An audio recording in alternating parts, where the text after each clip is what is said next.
the dense jungles of Burma, during World War II, a small group of warriors embarked on an agonizing mission to capture a Japanese airfield. 3 months later, the force of 2,600 soldiers, known as Merrill's Marauders, were reduced to a mere 130 survivors. These resilient men were the forerunners of the Army's Special Operations Elite 75th Ranger Regiment. Please join me today as we talk about this story of survival, sacrifice, and the unconquerable spirit that defined these band of brothers and the last survivor, Russell Hamler. This is a chapter of history that demands to be heard. Welcome to That's Life, I swear. This podcast is about life's happenings in this world that conjure up such words as intriguing, frightening, life-changing, inspiring, and more.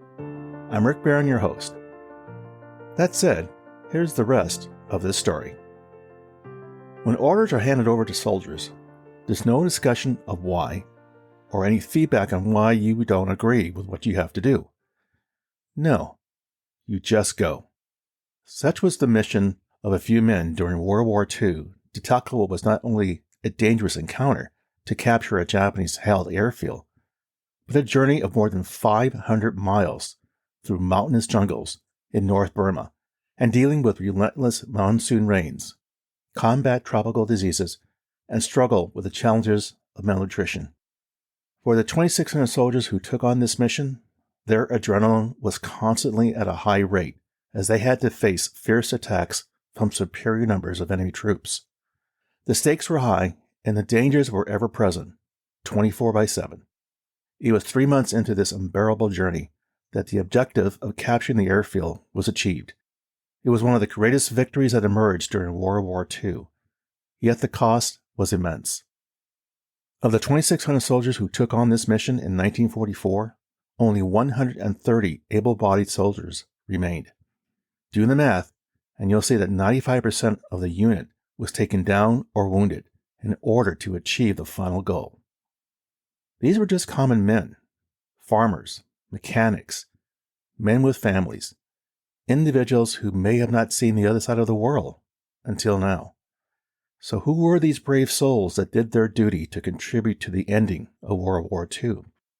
They were the legendary unit known as Merrill's Marauders, a unit that was one of the forerunners of the American Army Special Operations Elite Group, the 75th Ranger Regiment. One of those brave souls was Russell Hamler.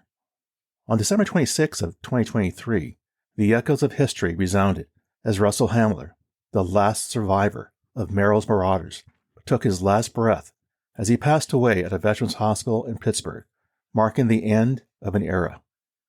He was 99 years old.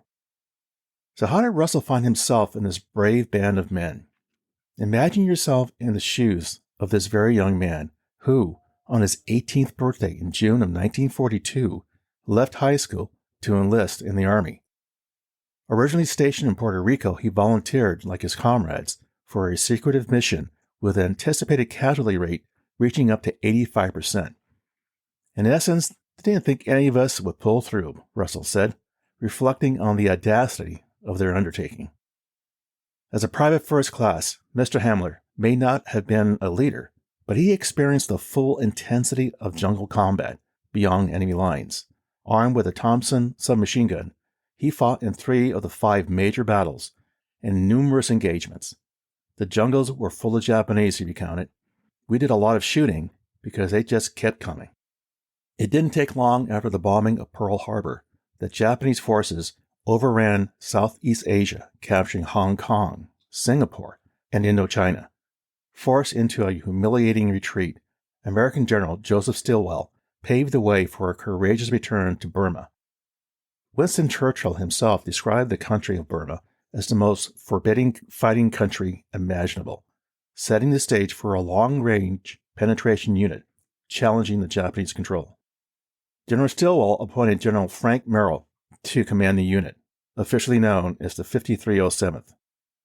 As stated earlier, Russell and other members of Merrill's Marauders had no idea what to expect when they started marching over 500 miles through mountainous jungles in North Burma.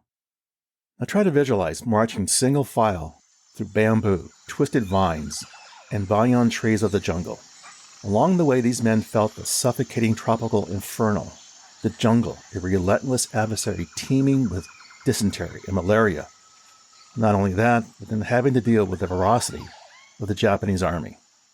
Envision the profound weariness gripping Russell as he trudged tirelessly until his boots unraveled, his bare feet scorched by the unforgiving ground, and eventually walking barefooted. Later on, Russell eventually got new footwear from parachute drops. But there was more. Leeches draining the lifeblood, along with insects that would penetrate into the arms of these soldiers, was a nightmare to deal with every day. It became a quick, harsh reality of survival with each passing moment. As if Russell and his unit were not dealing with enough already, they learned that for the current environment they were in, silence was not just a choice, it was a matter of survival. The darkness held a sinister secret. Any sound, no matter how faint, beckoned with the wrath of relentless Japanese shelling. Russell, haunted by the echoes of war, spoke of a chilling reality. Absolute silence was the thin line between life and a rain of enemy artillery.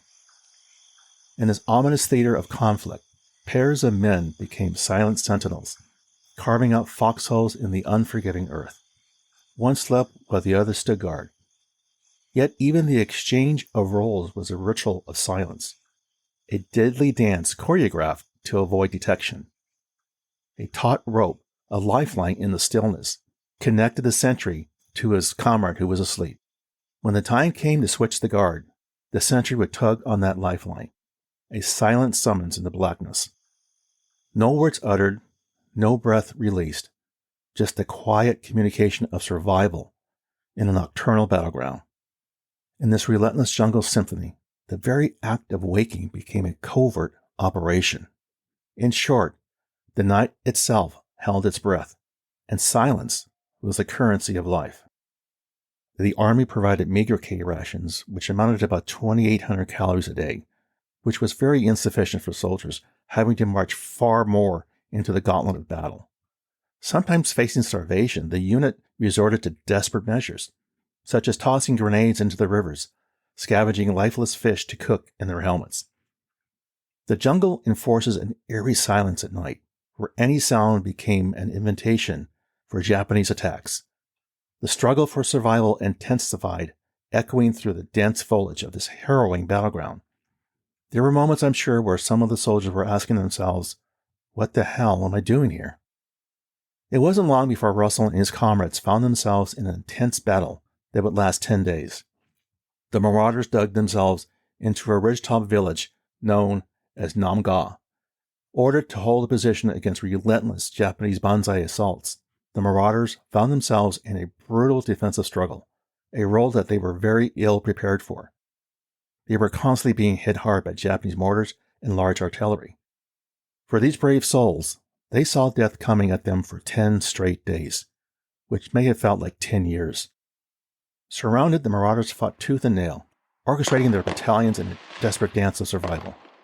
Eventually, they overcame the Japanese and won the day. Yet victory of the battle came at a staggering cost. The Marauders, battered and depleted, counted 57 of their own as fallen heroes, 302 wounded warriors, and 379 incapacitated by the relentless grip of illness and sheer exhaustion. The Japanese lost about 400 men. Artillery and mortar fire claimed 75 of their indispensable mules, rendering the battlefield even more treacherous. The death of the mules brought another problem: swarm of maggots. Running out of what drinking water they had, the men suffered dehydration and delirium. Learning to quickly improvise, the soldiers chopped apart bamboo in order to suck water from the joints. Amongst the chaos, a sinister outbreak of dysentery swept through the ranks, a deadly specter that had eluded them until now. The Marauders, once resilient against the scourge of disease, now found themselves having to deal with this unforeseen enemy, further diminishing their dwindling strength. In the aftermath, the soldiers renamed the village Maggot Hill, as a testament to the sacrifices made, with mules killed in the assault, decaying and attracting swarms of maggots.